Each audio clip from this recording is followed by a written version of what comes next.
Oke, baik. Selamat datang, selamat bergabung kembali, baik secara langsung maupun yang menyaksikan melalui YouTube.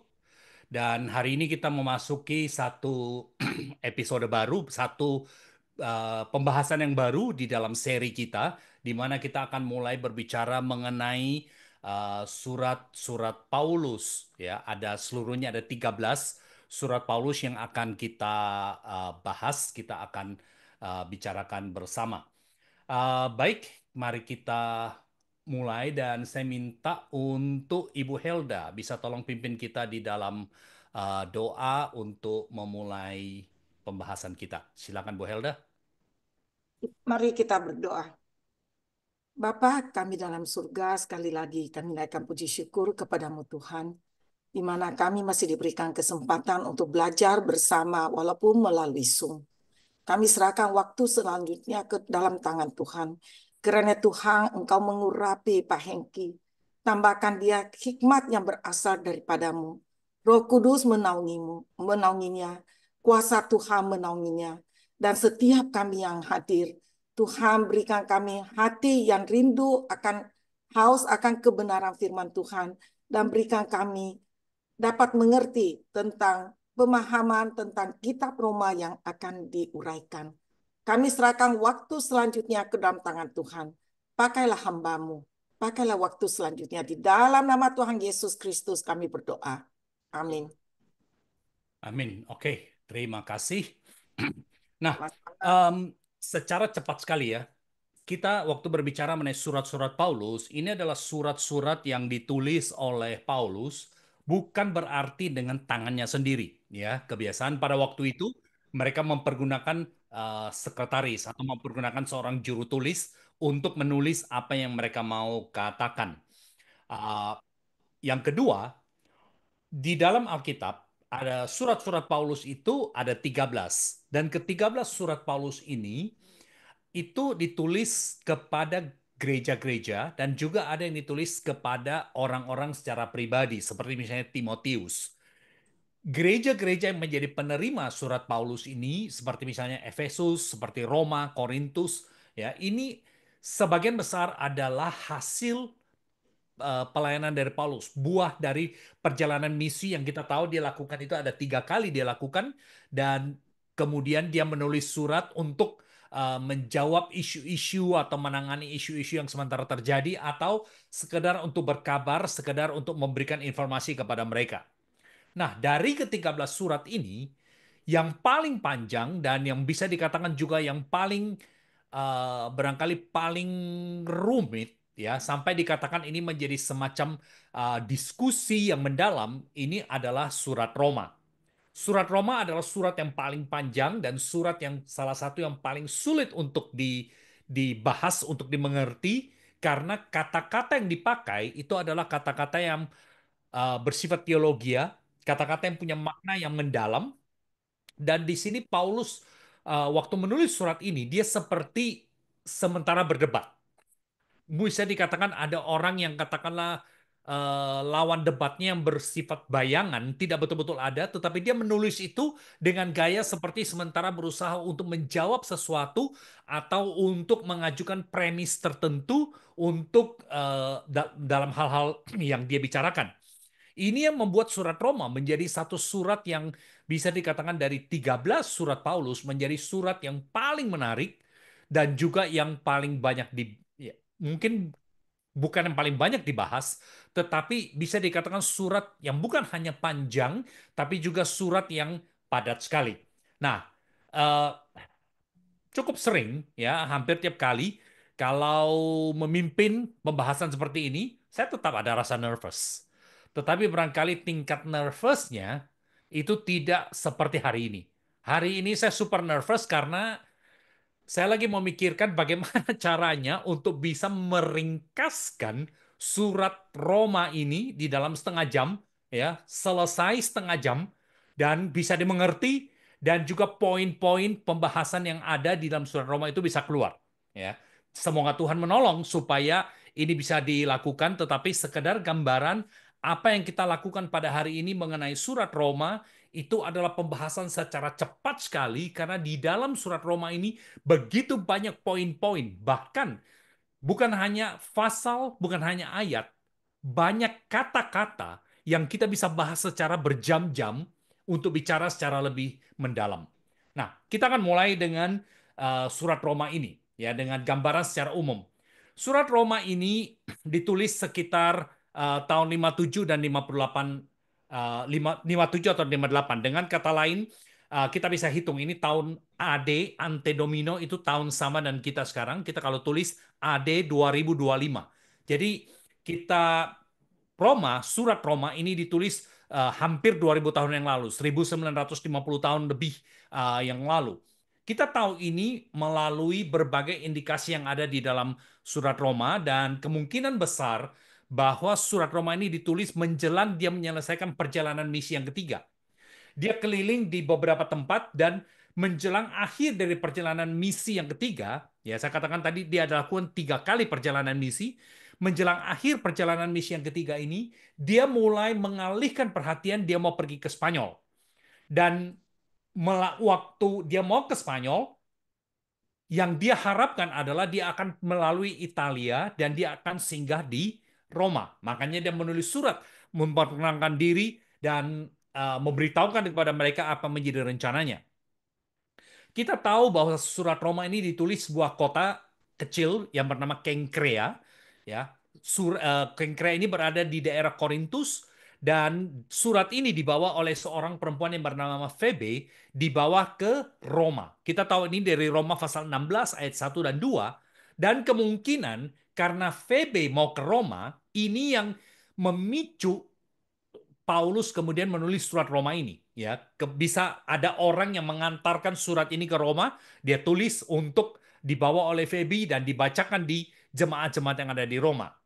Nah, hal yang berikutnya adalah kita perlu tahu bahwa jemaat di Roma sama seperti beberapa jemaat di kota-kota yang lain, di Efesus misalnya, itu bukan terdiri dari satu jemaat. Adalah umum pada waktu itu di mana jemaat itu jumlahnya kecil, kemungkinan besar mereka mulai di sinagog dan kemudian mereka mulai berkumpul, bertemu, beribadah, belajar Alkitab bersama itu di rumah dari salah satu jemaat.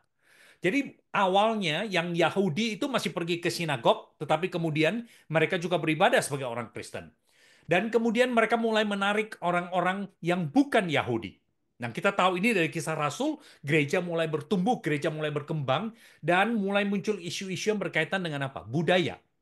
Kebudayaan orang Yahudi dan kebudayaan orang non-Yahudi itu berbeda, dan mereka mulai memikirkan bagaimana caranya, bagaimana pengaruh, bagaimana dampak budaya ini di dalam ekspresi dari iman. Jemaat di Roma juga demikian. Kita tahu dalam Roma pasal 16 ayat 4 dan ayat ke-5 misalnya, kita tahu bahwa di situ jemaat juga terbagi di beberapa rumah. Ayat 4 dan ayat 5 dikatakan bahwa di situ ada jemaat yang ada di rumahnya Priscilla dan Aquila.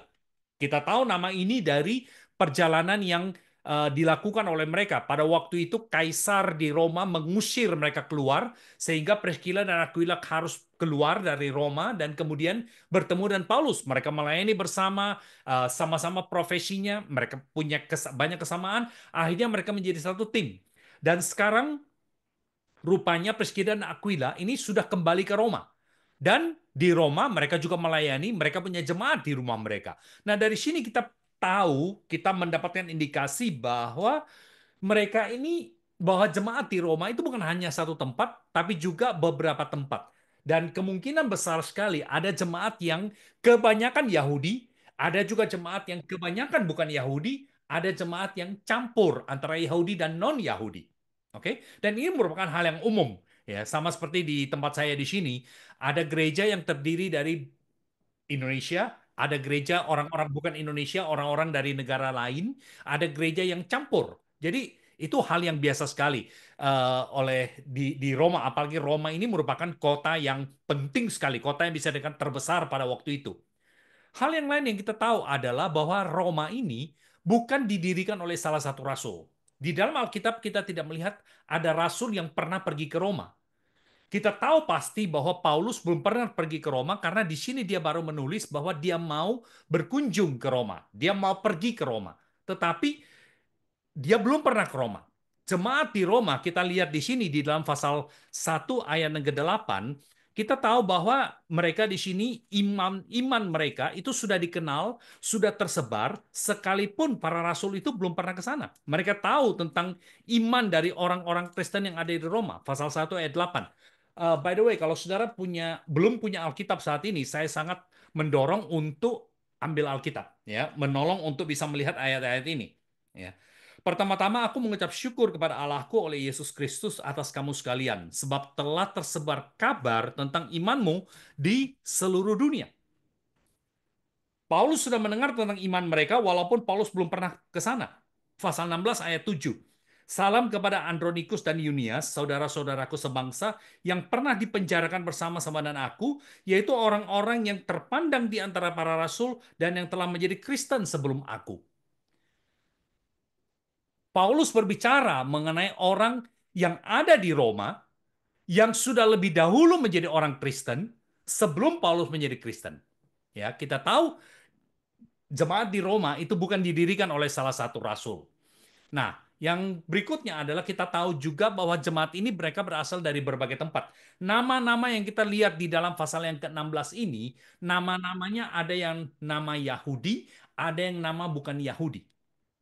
Jadi sangat umum dan sangat bisa dimengerti bahwa jemaat di Roma ini mereka kemungkinan bukan hanya satu bahasa, mereka mungkin mempergunakan bahasa yang berbeda-beda, mereka berasal dari negara yang berbeda-beda, cuman sama-sama ada di Roma.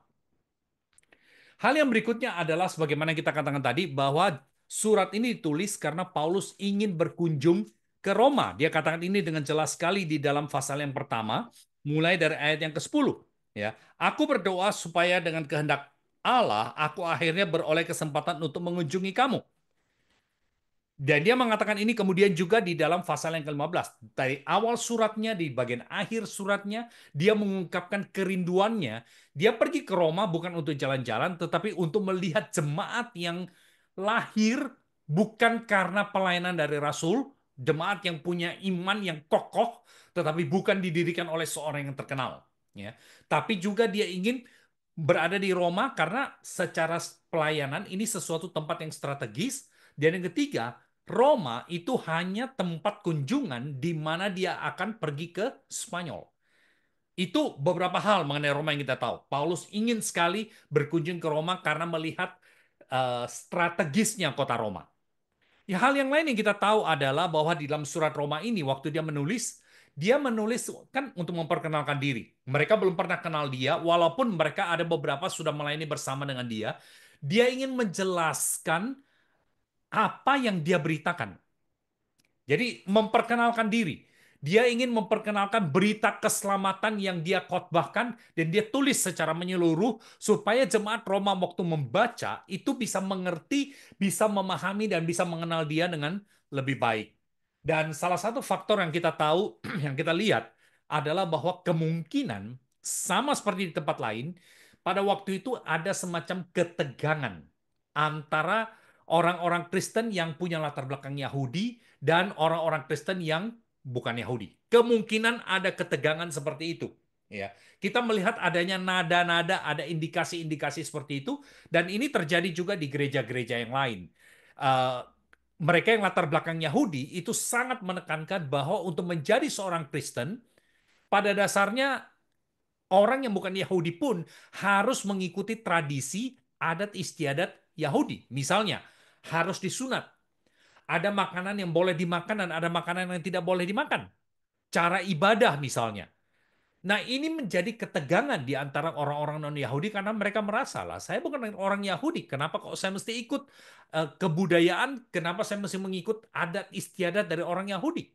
Dan kita tahu ketegangan ini tinggi sekali sampai di dalam Kisah Rasul pasal 15, para rasul itu harus bersidang, harus membicarakan mana yang boleh dan mana yang tidak boleh.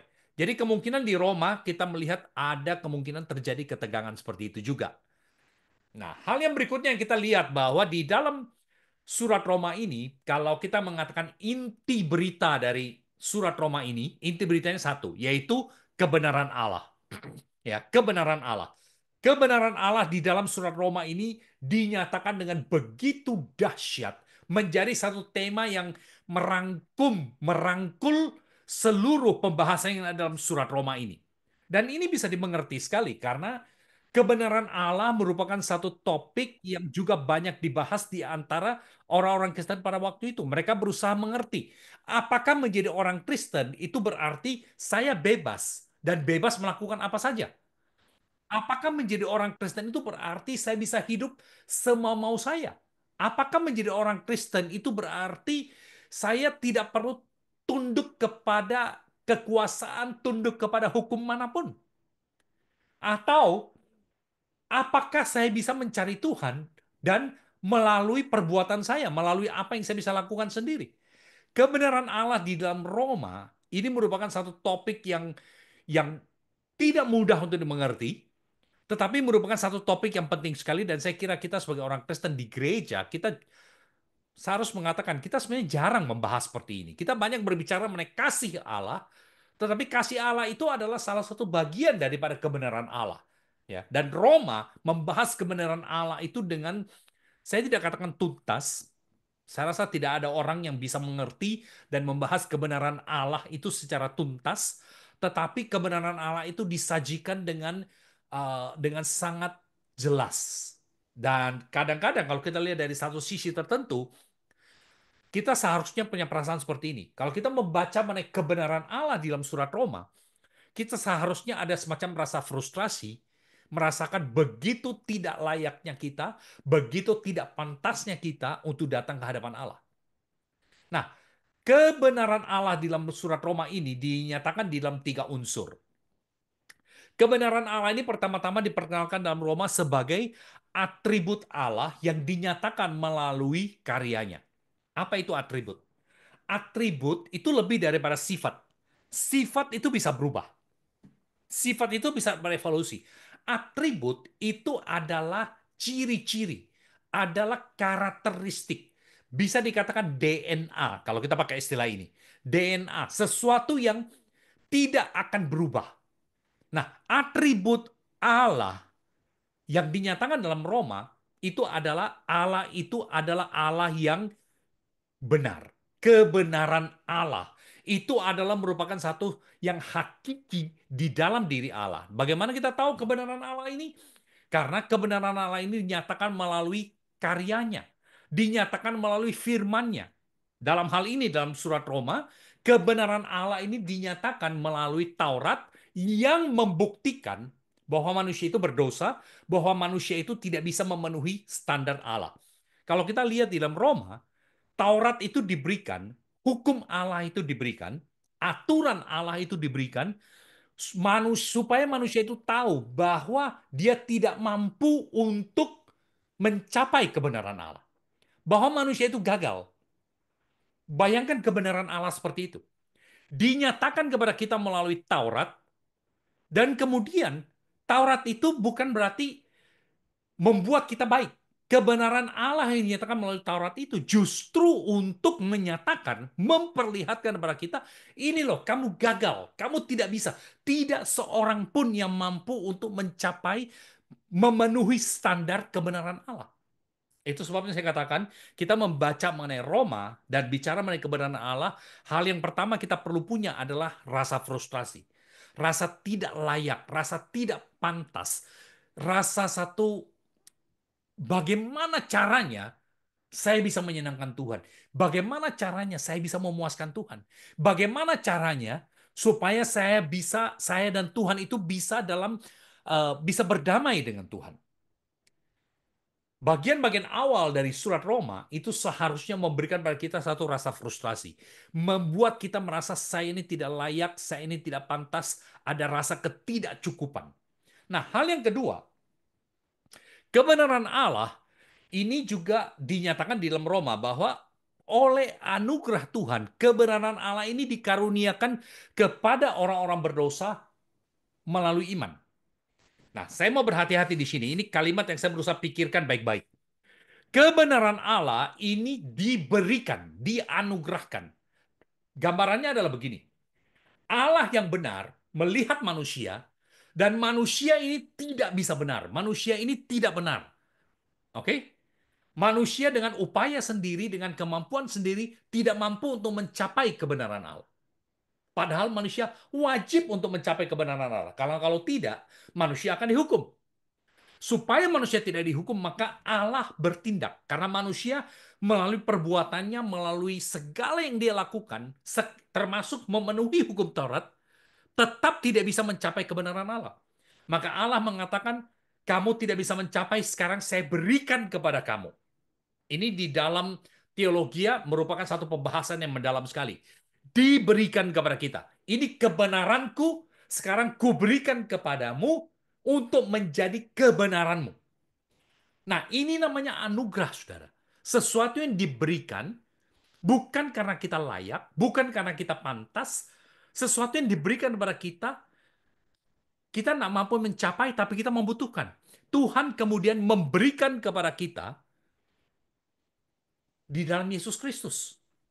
Di dalam Yesus Kristus, anugerah Tuhan diberikan kepada kita. Nah, saya bicara mengenai iman di sini. Kita mengatakan, oh iman itu seringkali kita pikir yang penting saya punya iman. Alkitab jelas sekali mengatakan kepada kita, saudara. Iman itu bukan produk kita. Iman itu bukan sesuatu yang kita hasilkan.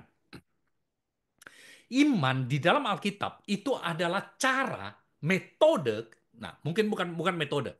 Iman, kalau saya bisa gambarkan seperti ini. Iman itu adalah Allah mengulurkan tangan kepada kita yang tidak layak. Lalu kita mengatakan, saya tahu saya tidak layak, saya tahu saya tidak pantas. Dan terima kasih Tuhan kau mengulurkan tangan kepada saya mau menerima. Iman itu adalah saya menerima apa yang diberikan pada Allah kepada saya. Iman itu adalah uluran tangan Allah kepada saya di dalam anugerahnya, dan kemudian saya menerima. Saya menyambut. Saya tidak pantas dan saya tidak punya sesuatu yang saya bisa tawarkan, tetapi Allah memberikan kepada kita kesempatan melalui iman itu. Kita kemudian diselamatkan. Ya, saya tidak tahu saudara akan makin bingung atau saudara mulai bisa melihat kalau saudara tidak punya pertanyaan pada saat ini, saya justru khawatir. Ya, seharusnya saudara saat ini punya saya tidak tahu berapa puluh atau berapa ratus pertanyaan yang mau ditanyakan. Ya. Nah, berikutnya saudara yang bisa dikatakan merupakan berita yang ketiga di sini adalah bahwa oleh kuasa Injil, orang-orang yang percaya itu kemudian diubah dan diberikan kesanggupan untuk hidup dalam kebenaran Tuhan. Ya. Oleh kebenaran Tuhan itu diberikan pada kita. Nah, bagaimana caranya supaya kita bisa hidup di dalam kebenaran? Itu diberikan melalui kuasa Injil. Injil itu mengubah kita, Roh Kudus melahir barukan kita, dan memberikan kita kesanggupan supaya kita kemudian hidup di dalam kebenaran Tuhan.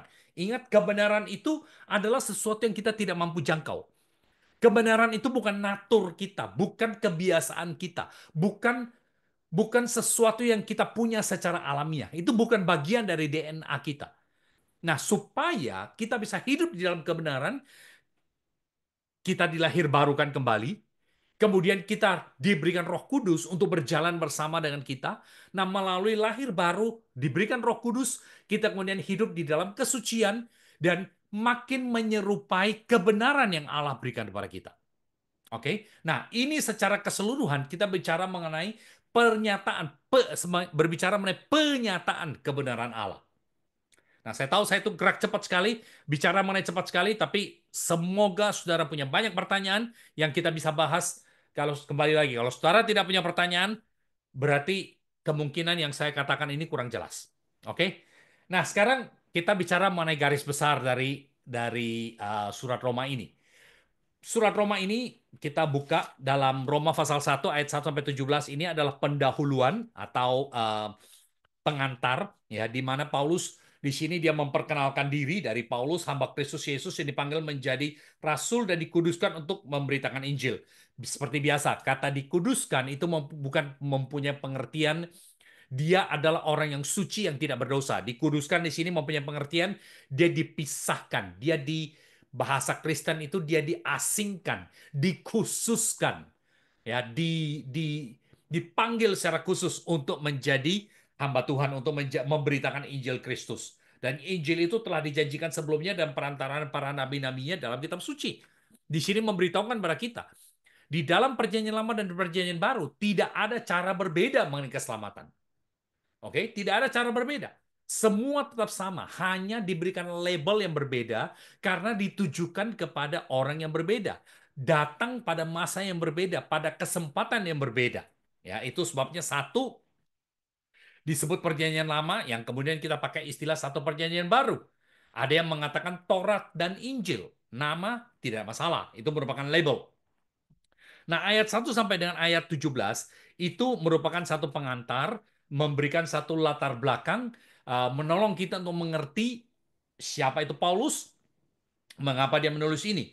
Dan dua ayat yang terkenal di dalam pasal 1 ini adalah ketika Paulus itu meringkaskan, dia berbicara mengenai Injil, dan dia meringkaskan apa Injil yang dia maksud itu.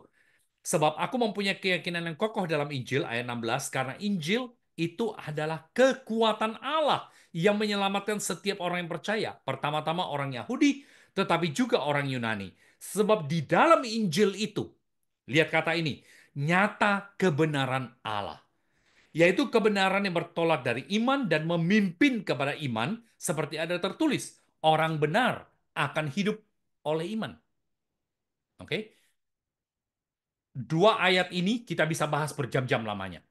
Injil di sini bukan hanya sekedar berbicara mengenai Yesus Juru Selamat.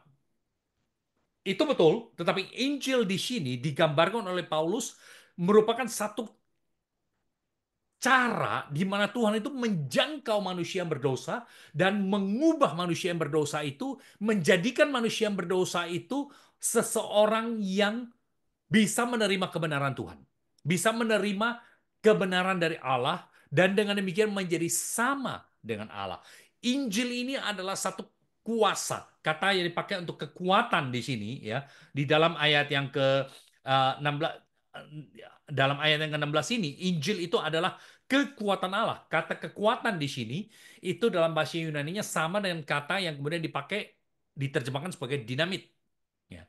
Injil adalah dinamitnya Tuhan yang mengubah, yang melakukan sesuatu. Di sini dikatakan menyelamatkan setiap orang yang percaya. Injil tidak menyelamatkan semua orang. Injil itu berkuasa. Tetapi Injil ini tidak menyelamatkan semua orang. Dia hanya menyelamatkan orang yang apa? Orang yang menerima di dalam iman, menerima Yesus Kristus, menyambut apa yang diberikan oleh Tuhan. Bukan untuk semua. Injil bersifat universal, dikotbahkan, diberitakan kepada semua orang. Tetapi Injil itu ketika diterima, dan dia berlaku dalam kehidupan kita, mengubah kehidupan kita, melahir barukan kita kembali. Injil itu membuat kita mampu menerima kebenaran dari Tuhan. Nah, ini bagian awalnya. Kemudian kita masuk dalam bagian berikutnya, mulai dari ayat 1 pasal ayat 18 sampai 3 ayat 20. Kebenaran Allah ini dinyatakan dalam bentuk apa? Hukuman, vonis, pernyataan bersalah terhadap orang-orang berdosa. Mulai dari ayat yang ke-18 di sini kita melihat bahwa Taurat itu diberikan, kebenaran Allah waktu diungkapkan itu menunjukkan, membukakan kebusukan-kebusukan manusia. Ketika Allah menunjukkan dirinya, menunjukkan kebenarannya, yang terjadi ketika kita diperhadapkan, dibandingkan kita dengan Allah, langsung kelihatan. Kita itu kotor, kita itu tidak bersih, kita itu najis, kita itu sama sekali tidak layak ada di hadapan Tuhan. Kita hidup, lihat di dalam ayat 18. Mulai dari ayat 18 ini berbicara mengenai apa? Kita hidup dengan standar kita sendiri. Kita tidak mau mengikuti standar Tuhan. Ya, Tuhan katakan pernikahan itu adalah antara pria dan wanita. Kita mengatakan tidak. Saya bisa semau maunya. Saya suka kepada laki-laki yang lain. Saya suka kepada perempuan yang lain. Sebagai seorang perempuan, saya suka perempuan yang lain. Tuhan katakan itu tidak benar. Mereka mengatakan saya tidak peduli, itu standar saya. Standar saya merupakan standar yang benar. Dunia punya satu standar yang relatif, di mana segala sesuatu diukur berdasarkan apa yang saya mau, apa yang saya suka, apa yang saya nikmati. Dan ini nyata sekali pada zaman sekarang. Segala sesuatu adalah apa? Mi, mi, mi, mi, mi. Segala sesuatu adalah saya.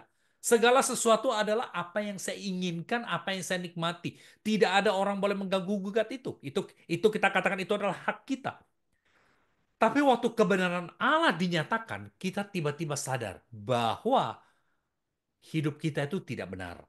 Bahwa ternyata kita nih sementara berada di bawah ancaman hukuman dari Tuhan. Karena kenapa? Kehidupan kita tidak benar. Nah, ini bukan berarti kita berbuat jahat. Mungkin kita tidak pernah berbuat jahat. Tetapi di hadapan Tuhan, di hadapan kebenaran Allah, ternyata kita ini tidak benar. Termasuk orang Yahudi. Pasal 3 itu berbicara mengenai orang Yahudi. Mereka diberikan Taurat. Mereka merasa diri mereka lebih daripada bangsa-bangsa yang lain. Merasa diri mereka lebih suci, lebih hebat karena mereka adalah umat pilihan Tuhan. Tetapi dikatakan di sini banyak di antara mereka dalam segala hal mereka punya kelebihan. Tetapi mereka bukan lepas dari kebenaran Allah. Karena Taurat itu justru menunjukkan bahwa semua orang itu berdosa. Semua orang itu bersalah. Ayat 20. Sebab tidak seorang pun dapat dibenarkan di hadapan Allah oleh karena melakukan hukum Taurat, karena justru oleh hukum Taurat orang mengenal dosa. Saudara lihat, hukum Taurat justru menunjukkan saya gagal. Menjadi semacam cermin yang memberitahukan saya tidak bisa memenuhi kebenaran Tuhan. Yang kedua, saudara, bagian berikutnya, kita masih lanjut ya. Bagian berikutnya mulai dari pasal 3 ayat 21 sampai dengan pasal 5 ayat 21, ini berbicara mengenai kebenaran Allah yang tadinya kita tidak bisa capai melalui hukum Taurat, melalui berbuat baik, melalui apa yang kita ingin lakukan, kita tidak mampu capai. Nah, kebenaran Allah yang kita perlukan tapi kita tidak bisa capai ini, pasal 3 ayat 21 memberitahukan itu sekarang diberikan kepada kita di mana Allah membenarkan kita. Allah membenarkan kita melalui iman, ya. Bahasa Inggris seringkali dipakai istilah justification by faith, ya. Pembenaran melalui iman. Kebenaran Allah kita tidak mampu capai, kita tidak bisa menjadi orang benar. Maka kita sekarang dibenarkan, dijadikan benar. Bukan oleh karena kemampuan kita, bukan oleh karena apa yang kita punya, bukan karena apa yang kita lakukan, tetapi Allah kemudian mendeklarasikan, sekalipun kamu adalah tidak benar, sekalipun kamu berdosa dan seharusnya dihukum, tetapi Allah mengulurkan tangan melalui iman, kita menerima anugerah dari Tuhan, dan kemudian kita dinyatakan sekarang, mulai sekarang, kamu itu benar adanya. Status kita berubah. Ya, sama seperti orang di mungkin menjadi warga negara, kalau saya bisa pakai istilah itu. Ya, menjadi warga negara. Dinyatakan bahwa kamu sekarang sudah menjadi warga negara. Status berubah. Bukan berarti cara hidupnya berubah. Bukan berarti kebiasaannya berubah. Tapi sekarang di mata hukum statusnya berubah. Bahkan di dalam pasal 4, di dalam surat Roma ini kita diberitahukan. Abraham pun dia dibenarkan oleh apa? Dibenarkan melalui imannya. Kehidupan Abraham itu penuh dengan iman, penuh dengan kepercayaan kepada Tuhan, penuh dengan penyerahan kepada Tuhan, penuh dengan ketaatan kepada Tuhan. Bukan berarti Abraham itu seorang yang sempurna, bukan. Tetapi Abraham di dalam kehidupannya, hari lepas hari, dia selalu taat kepada Tuhan, dia menerima bahwa Tuhan itu adalah Tuhan yang benar, dia tunduk secara mutlak kepada Tuhan, menyerahkan diri secara mutlak kepada benar. Dan di dalam pasal yang keempat, Abraham diberitahukan. Dia dibenarkan bukan karena perbuatannya. Perbuatannya itu adalah bukti. Merupakan satu pernyataan bahwa hidupnya itu sudah diubah oleh Tuhan. Termasuk Abraham. Hidupnya itu dibenarkan oleh Tuhan. Dan ayat pasal 5 ayat 1, kita dibenarkan karena iman, kita hidup dalam damai sejahtera dengan Allah oleh karena Tuhan kita Yesus Kristus. Coba lihat di sini. Tadinya kita bermusuhan dengan Tuhan. Tadi saya katakan, kita bertolak belakang dari Tuhan. Kita dengan Tuhan itu kita tidak bisa cocok. Kita ciong terus. Kebenaran Tuhan dan hukum Taurat yang kita ikuti, kebaikan yang kita lakukan, itu tidak bisa mencapai apa yang Tuhan mau. Kita ini adalah musuhnya Tuhan, akan dihukum oleh Tuhan. Nah, sekarang Tuhan memberikan pembenaran kepada kita, membenarkan kita di dalam iman, dan sebagai hasilnya kita sekarang hidup dalam damai sejahtera dengan Tuhan. Kata damai sejahtera dalam pasal 5 ayat 1 bukan mempunyai pengertian tidak ada masalah, bukan dalam pengertian happy, bukan dalam pengertian bahwa segala sesuatu beres, kita puas. Kata damai sejahtera di sini, ini dalam arti tidak ada lagi perang. Tidak ada lagi permusuhan. Tidak ada lagi antara kita dengan Tuhan itu hubungan yang tidak beres. Damai sejahtera itu dalam pengertian seperti itu. Hubungan kita dengan Allah sekarang menjadi oke.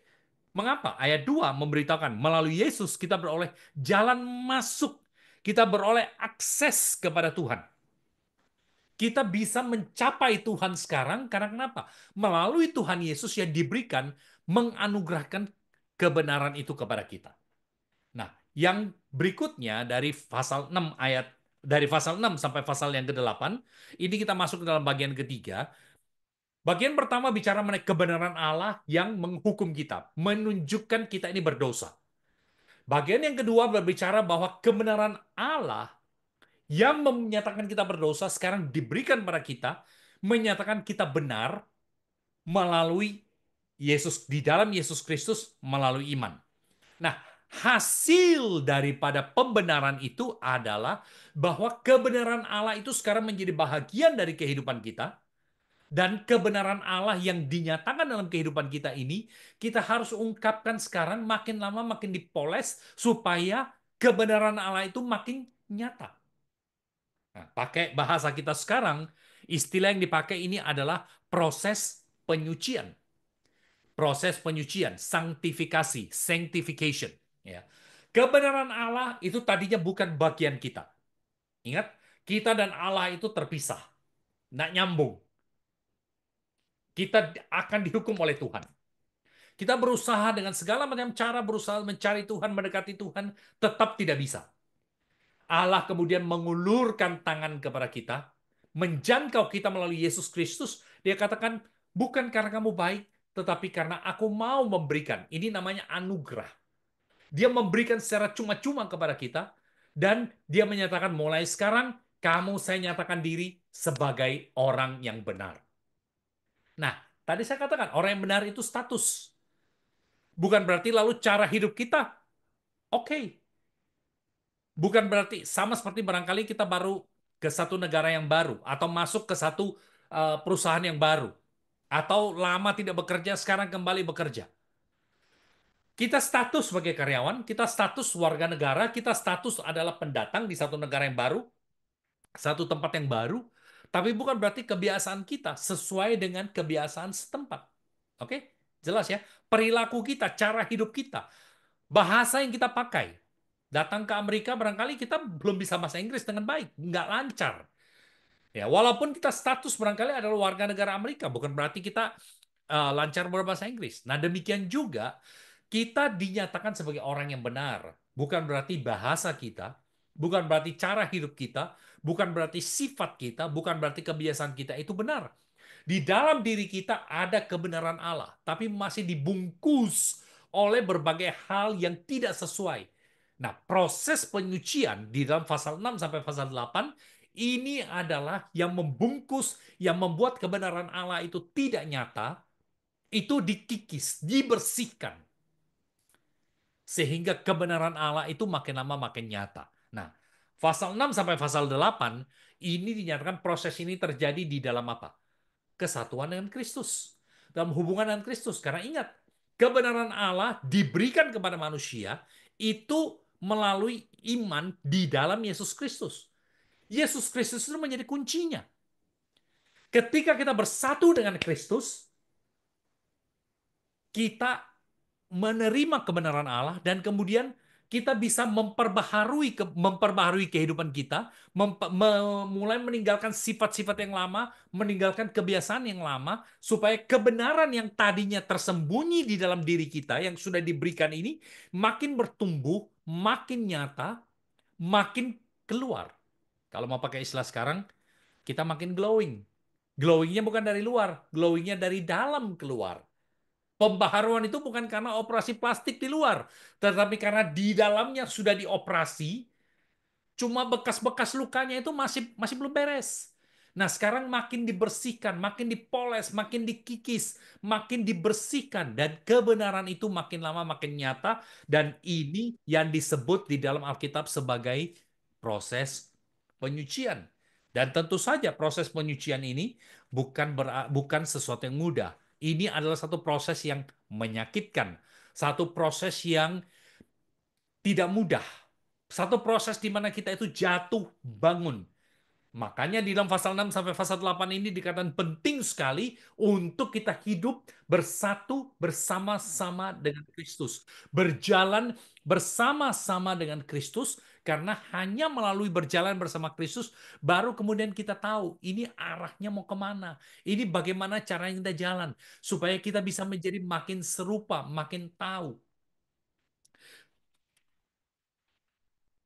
Alkitab di dalam pasal 6 sampai pasal 8 ini mempergunakan berbagai istilah, ya. Hidup dalam roh misalnya. Roh Kudus yang terus bekerja, Roh Kudus yang terus berperan di dalam kehidupan kita. Tetapi ini semua kuncinya adalah satu, adalah untuk membuat kehidupan kita itu makin sifat kita, cara hidup kita, segala yang kita lakukan makin lama makin serupa dengan Kristus. Nah, bagian mulai dari pasal 9 sampai pasal 11 ini berbicara mengenai dia seperti agak menyimpang sedikit. Tadi saya katakan kebenaran Allah itu kan diberikan kepada kita. Nah, muncul pertanyaan di sini bahwa em, lalu bagaimana dengan orang Israel? Bukankah mereka ini adalah bangsa pilihan Tuhan? Apakah berarti orang Yahudi, orang Israel itu lebih superior? Tadi sudah dibahas sebelumnya. Apakah Yahudi itu lebih superior? Apakah Yahudi itu ras yang lebih lebih tinggi? Apakah bangsa Yahudi sebagai satu bangsa secara politik itu adalah umat pilihan Tuhan yang tidak akan dibuang oleh Tuhan? Alkitab mengatakan bukan demikian. Kebenaran Allah itu dinyatakan bukan karena orang Yahudi itu lebih baik dibandingkan bangsa yang lain. Bukan karena orang-orang Israel, kalau kita pakai istilah perjanjian lama, orang Israel itu lebih suci, hidupnya lebih baik dari yang lain. Tidak. Pasal 9 sampai pasal yang ke-11 memberitahukan kepada kita bahwa ketika Allah menyatakan kebenarannya, Allah menyatakan kebenarannya itu berdasarkan haknya sendiri, berdasarkan kedaulatannya sendiri. Bagaimana dia mau memilih, bagaimana dia mau menyatakan kebenaran itu, kepada siapa dia mau memberikan kebenaran itu, semua itu adalah haknya sendiri. Tidak ada orang yang bisa mengganggu-gugat. Ketika Allah memilih orang Israel, Paulus menjelaskan, betul, Tuhan mendahulukan orang-orang Yahudi, Tuhan mendahulukan orang Israel, tapi dengar baik-baik. Dikatakan di sini orang Yahudi dipilih untuk menjadi apa? Menjadi alat, menjadi saluran supaya melalui orang-orang Yahudi, Injil itu tidak berhenti di situ, Injil itu kemudian diberitakan kepada bangsa-bangsa yang lain. Nah, ini konsep yang seringkali salah dimengerti oleh orang-orang Yahudi pada zaman itu. Mereka merasa kami adalah bangsa pilihan Tuhan, Yesus datang itu mati bagi kami, Yesus orang Yahudi, itu sebabnya mereka tidak mau mengabarkan Injil. Paulus mengatakan tidak benar. Injil diberikan pertama-tama kepada orang Yahudi dan melalui orang Yahudi kemudian Injil dibawa keluar kepada bangsa-bangsa yang lain. Ayat 30 dalam pasal 9. Jika demikian, apakah yang hendak kita katakan? Ini, bahwa bangsa-bangsa lain yang tidak mengejar kebenaran, mereka tidak punya hukum Taurat, mereka tidak tahu Tuhan, mereka telah beroleh kebenaran, yaitu kebenaran karena iman. Dan kemudian ayat 31 memberitahukan kepada kita kegagalan hukum Taurat itu. Bahwa orang Israel sekalipun mereka punya Taurat, mereka gagal. Mengapa mereka gagal? Ayat 32. Mengapa tidak? Karena Israel mengejarnya bukan karena iman, tetapi karena perbuatan. Mereka tersandung pada batu sandungan. Saudara-saudara, di sini kita melihat iman kembali lagi bukan proses, bukan sesuatu dari manusia yang dikeluarkan. Iman itu bukan hasil dari manusia. Keselamatan melalui iman. Dan iman itu bukan sesuatu yang manusia punya. Tetapi iman itu adalah Ketika manusia menerima, ketika manusia menerima apa yang diberikan oleh Tuhan, itu kita pakai istilah iman. Oke? Ketika manusia menerima, ketika manusia menyadari, ketika manusia bisa menerima bahwa saya ini gagal, saya ini tidak berhasil, saya ini berdosa. Di dalam keadaan seperti itu, kemudian saya mengatakan, saya bersedia menerima kebenaran dari Tuhan. Kita pakai istilah sederhana, kita katakan ini adalah iman. Satu sisi betul, tetapi iman itu adalah dari Tuhan kepada kita. Saya menerima, pasrah, saya menyambut. Oke, iman itu bukan hasil dari saya. Jangan salah. Dikatakan di sini iman itu adalah pemberian Tuhan kepada kita, kedaulatan Tuhan di mana Tuhan memilih, Tuhan memberikan kepada orang tertentu, dalam hal ini bangsa Israel, ya. Kemudian Tuhan mengungkapkan apa yang menjadi rencananya. Nah, berikutnya di sini mulai dari pasal 12 ayat 1 sampai pasal 15. Kebenaran Allah dinyatakan dalam perubahan cara hidup orang-orang yang telah dibenarkan. Nah, tadi kita mengatakan bahwa kedaulatan Tuhan memberitahukan kepada kita mengenai keselamatan itu, mengenai iman itu. Nah, di sini yang kita tunjukkan adalah kebenaran Allah yang ada di dalam diri kita, yang sudah kita terima, diberikan oleh Tuhan melalui iman, kita nyatakan melalui proses penyucian, itu sekarang dinyatakan melalui apa? Cara hidup yang berubah.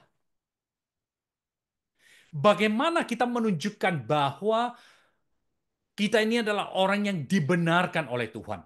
Bagaimana caranya kita menunjukkan bahwa kita adalah orang-orang yang dipilih oleh Tuhan?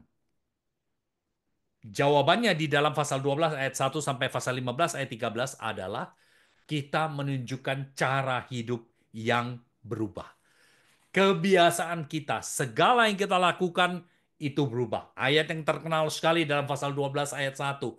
Oleh karena itu saudara-saudaraku, demi kemurahan Allah aku menasihatkan kamu supaya kamu mempersembahkan tubuhmu sebagai persembahan yang hidup, yang kudus, dan yang berkenan kepada Tuhan. Dan perhatikan kalimat terakhir ini. Itu adalah ibadahmu yang sejati. Bagaimana caranya kita menyembah Tuhan? Oh, bukan dengan angkat tangan, bukan dengan menyanyi, bukan dengan berdoa, bukan dengan segala yang kita lakukan.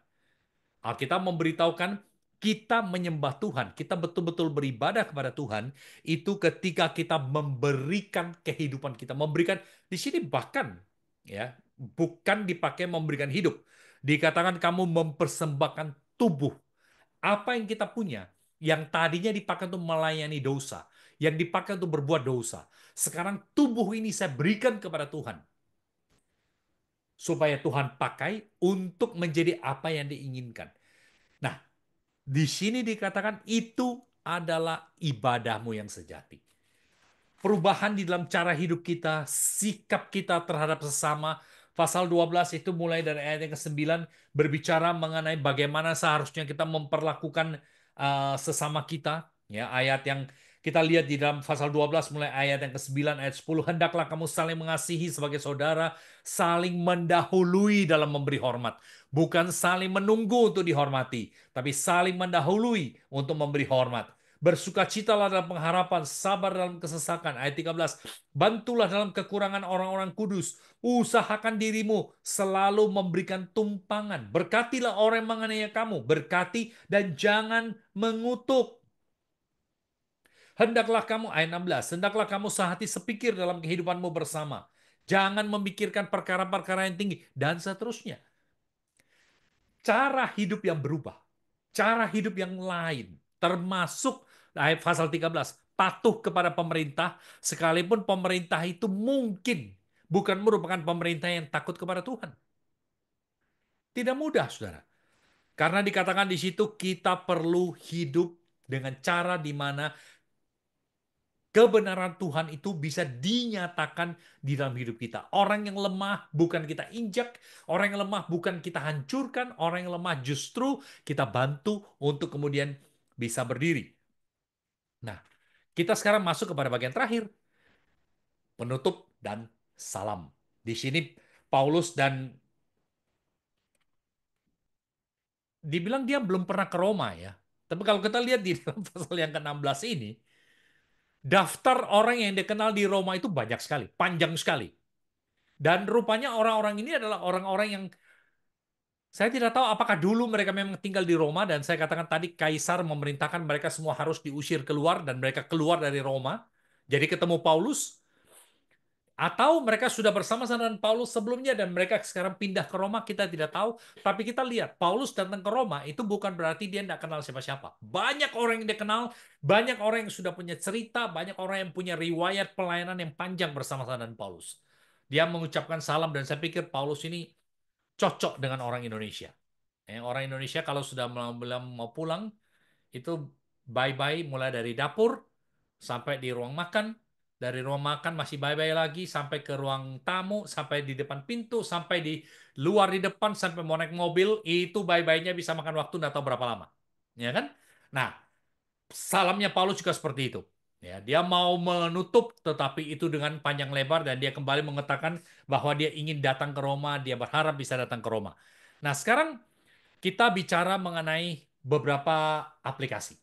Ya, beberapa aplikasi yang kita bisa bisa terapkan.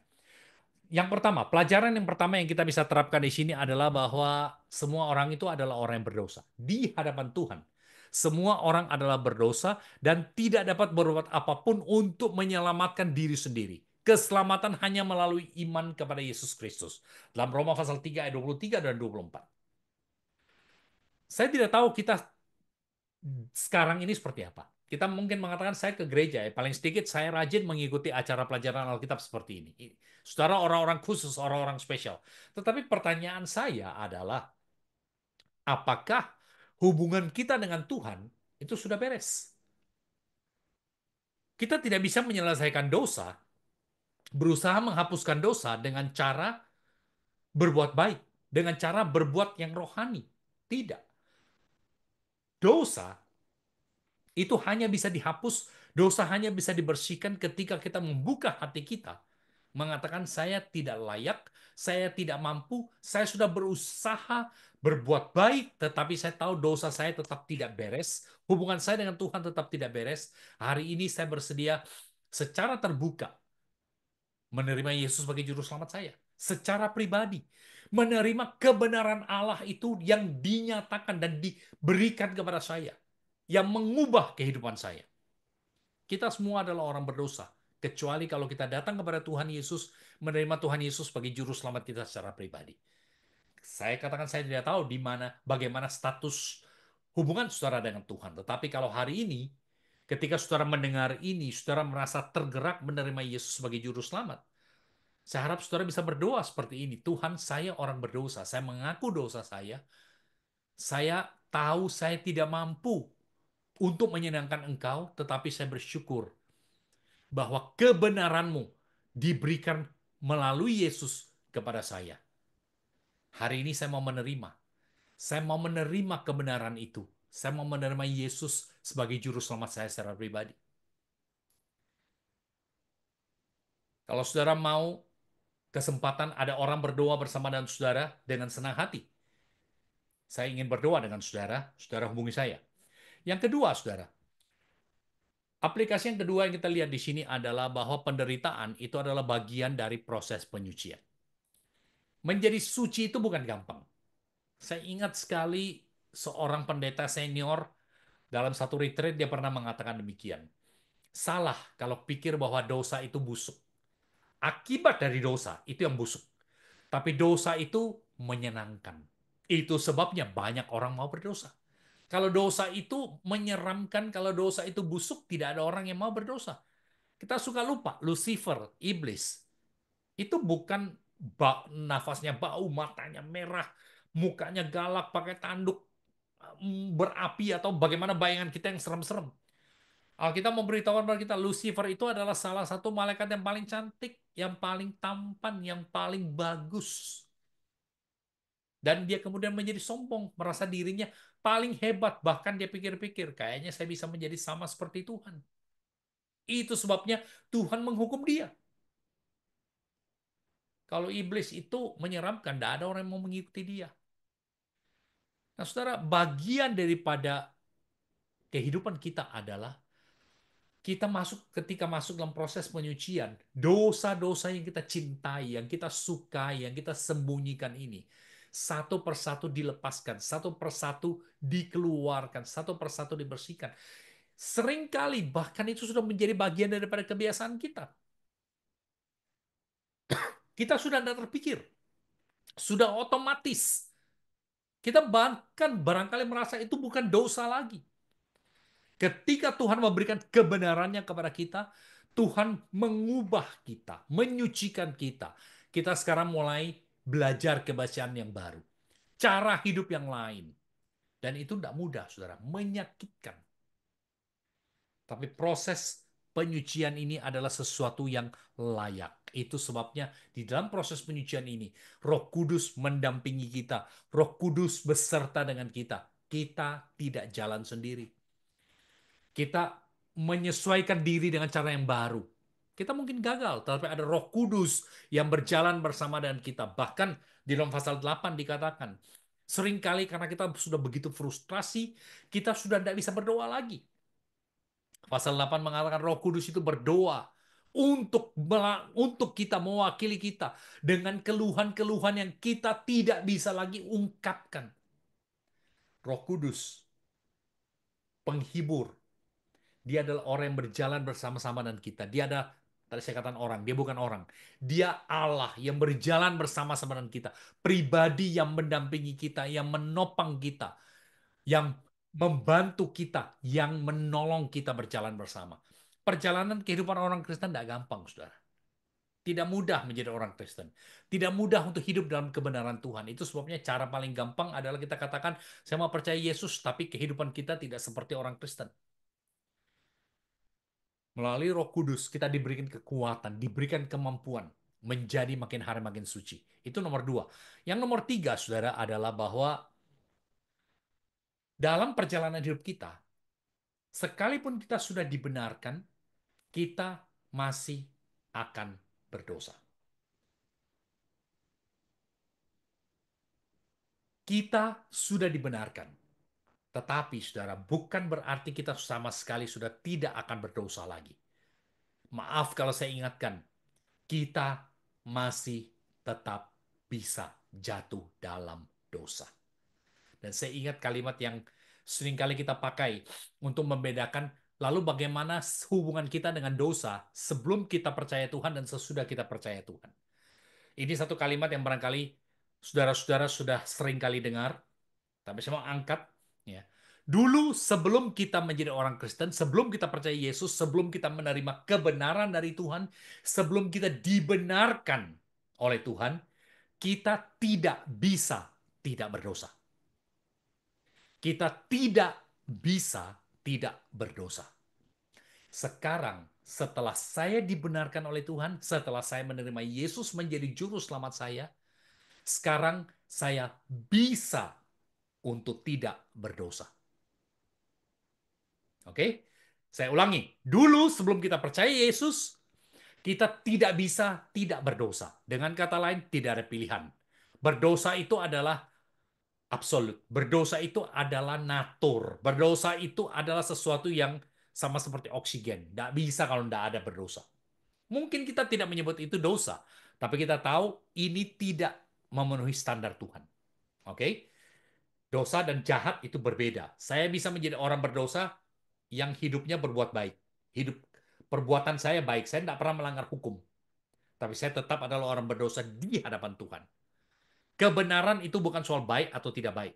Kebenaran itu adalah status, kebaikan itu adalah sudut pandang. Oke, saya tidak akan lari ke sana karena ini kita bisa bicara kebenaran dan kebaikan itu bisa bisa bisa lama sekali kita bicara perbedaannya di situ. Kebenaran itu bukan moralitas, itu lain. Moral kita mungkin baik, status kita di hadapan Tuhan tetap tidak beres. Nah, sekarang setelah kita percaya Yesus, hidup kita diubah, kita mungkin masih akan berdosa. Tetapi dosa bukan lagi merupakan satu kewajiban. Dosa bukan lagi sesuatu yang bersifat mutlak. Kita sekarang bisa untuk tidak berdosa. Sebelumnya kita tidak bisa tidak berdosa. Sekarang kita bisa tidak berdosa. Dengan kata lain, Saya sekarang punya kekuatan melalui Roh Kudus untuk berkata kepada dosa, tidak. Untuk menolak, untuk selalu berusaha memprioritaskan Tuhan dalam kehidupan saya, supaya saya makin hari makin menjadi serupa dengan Tuhan. Saya punya kekuatan yang diberikan oleh Tuhan. Yang keempat di sini, proses penyucian itu adalah proses yang dijalani dengan ketekatan dan ketekunan. Dengan kata lain, saya tidak akan disucikan kalau saya tidak mau. Proses penyucian itu bukan seperti bernafas. Itu bukan sesuatu yang refleks. Refleks artinya dilakukan tanpa perlu dipikirkan, dilakukan secara otomatis. Jantung saya berdenyut, itu refleks. Saya bernafas, itu adalah refleks.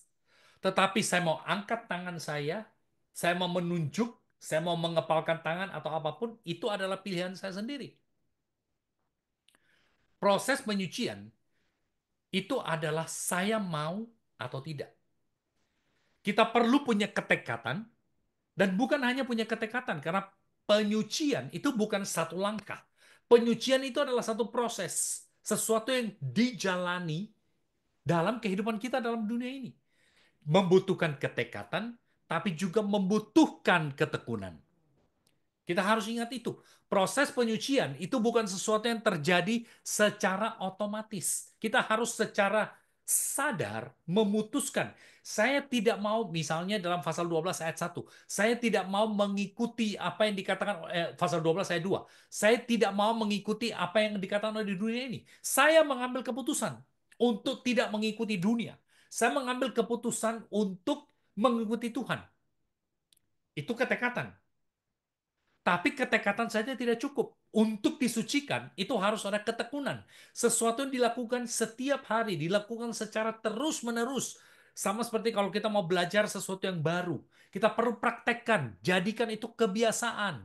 Karena kalau tidak, kita katakan, oh ya, saya mau lakukan sesuatu yang baru, kebiasaan yang baru. Kalau kita cuma lakukan satu kali, itu bukan kebiasaan. Penyucian itu bukan sesuatu yang kita lakukan sekali. Langkah pertama harus diikuti langkah kedua harus diikuti langkah ketiga, dan seterusnya. Itu baru kemudian membuat kita bisa maju. Hal yang berikutnya adalah, ini yang terakhir. Sikap kita terhadap orang lain itu mencerminkan apakah kita punya kebenaran Allah di dalam diri kita. Mencerminkan apakah Tuhan bekerja dalam hidup kita. Perbuatan baik tidak menyelamatkan. Kita berbuat baik kepada orang lain tidak menyelamatkan. Tetapi saya sangat ragu, saudara, kalau ada orang mengatakan saya sudah diselamatkan dan dia tidak punya hati, tidak punya keinginan untuk berbuat baik kepada orang lain. Ragu sama sekali, saudara. Aneh sama sekali. Ketika seseorang mengatakan dia sudah diselamatkan, dia sudah lahir barukan, dan di dalam hatinya itu tidak ada satu keinginan untuk hidup sesuai dengan kehendak Tuhan. Sikap kita kepada orang lain, saudara, itu belum tentu mencerminkan bahwa kita sudah diselamatkan. Banyak orang yang berbuat baik, tetapi dia belum mengenal Yesus. Tetapi sebaliknya, tidak mungkin iman itu ada di dalam diri kita dan tidak dinyatakan dalam perbuatan. Iman itu harus diungkapkan, harus dinyatakan dalam kehidupan kita sehari-hari. Sikap kita kepada sesama, saudara. Kepada bawahan kita, kepada atasan kita, kepada keluarga kita, kepada teman-teman kita. Itu mencerminkan bagaimana Allah bekerja di dalam diri kita. Apa yang ada di dalam diri kita itu akan nyata, akan diungkapkan keluar. Nah, saudara, kita tiba pada bagian akhir. Ya, saya tidak tahu um, berapa banyak yang betul-betul bisa diserap. Saya tahu ini cepat sekali dan banyak hal yang saya ingin ungkapkan, saya ingin bicarakan. Ini belum kita bisa bicarakan, tapi saya harap eksposisi ini menolong kita untuk, tujuan saya adalah kita secara pribadi, saudara bisa mempergunakan outline ini untuk membaca Roma, untuk mempelajari Roma, dan kemudian mencatat bagian-bagian yang menarik. Dan kalau saudara mau, saya sangat terbuka untuk bisa berdiskusi dengan saudara. Kita bisa berbicara secara pribadi. Ada hal-hal yang saudara ingin share secara pribadi, saya sangat terbuka untuk itu. Mari kita kontak. Tapi saya harap apa yang saya berikan ini memberikan sedikit gambaran, memberikan saya katakan secuil atau rasa ingin tahu yang lebih besar bagi saudara untuk bisa mempelajari kitab yang indah sekali ini. Baik, mari kita tunduk kepala, mari kita masuk dalam doa. Bapa dalam surga, terima kasih untuk firman-Mu dalam surat Roma ini. Terima kasih bahwa Yesus melakukan apa yang kami tidak bisa lakukan. Melalui Yesus kami boleh diselamatkan, dan biarlah kalau pada hari ini ada orang yang pertama kali datang kepadamu menerima Yesus sebagai juru selamat, kami berdoa, kiranya Tuhan Engkau mengampuni dia, kiranya Tuhan Engkau menyelamatkan dia. Ketika kami berusaha untuk hidup suci, ketika kami berusaha untuk hidup menyatakan kebenaran-Mu, kami mohon kekuatan daripadamu, kami mohon penyertaan daripadamu, supaya hidup kami boleh makin lama makin suci, boleh makin lama makin sesuai dengan kehendak-Mu. Biarlah pengantar yang kami beri pelajari hari ini membuat kami, menolong kami untuk lebih tertarik untuk belajar firman-Mu. Di dalam nama Tuhan Yesus kami berdoa. Amin.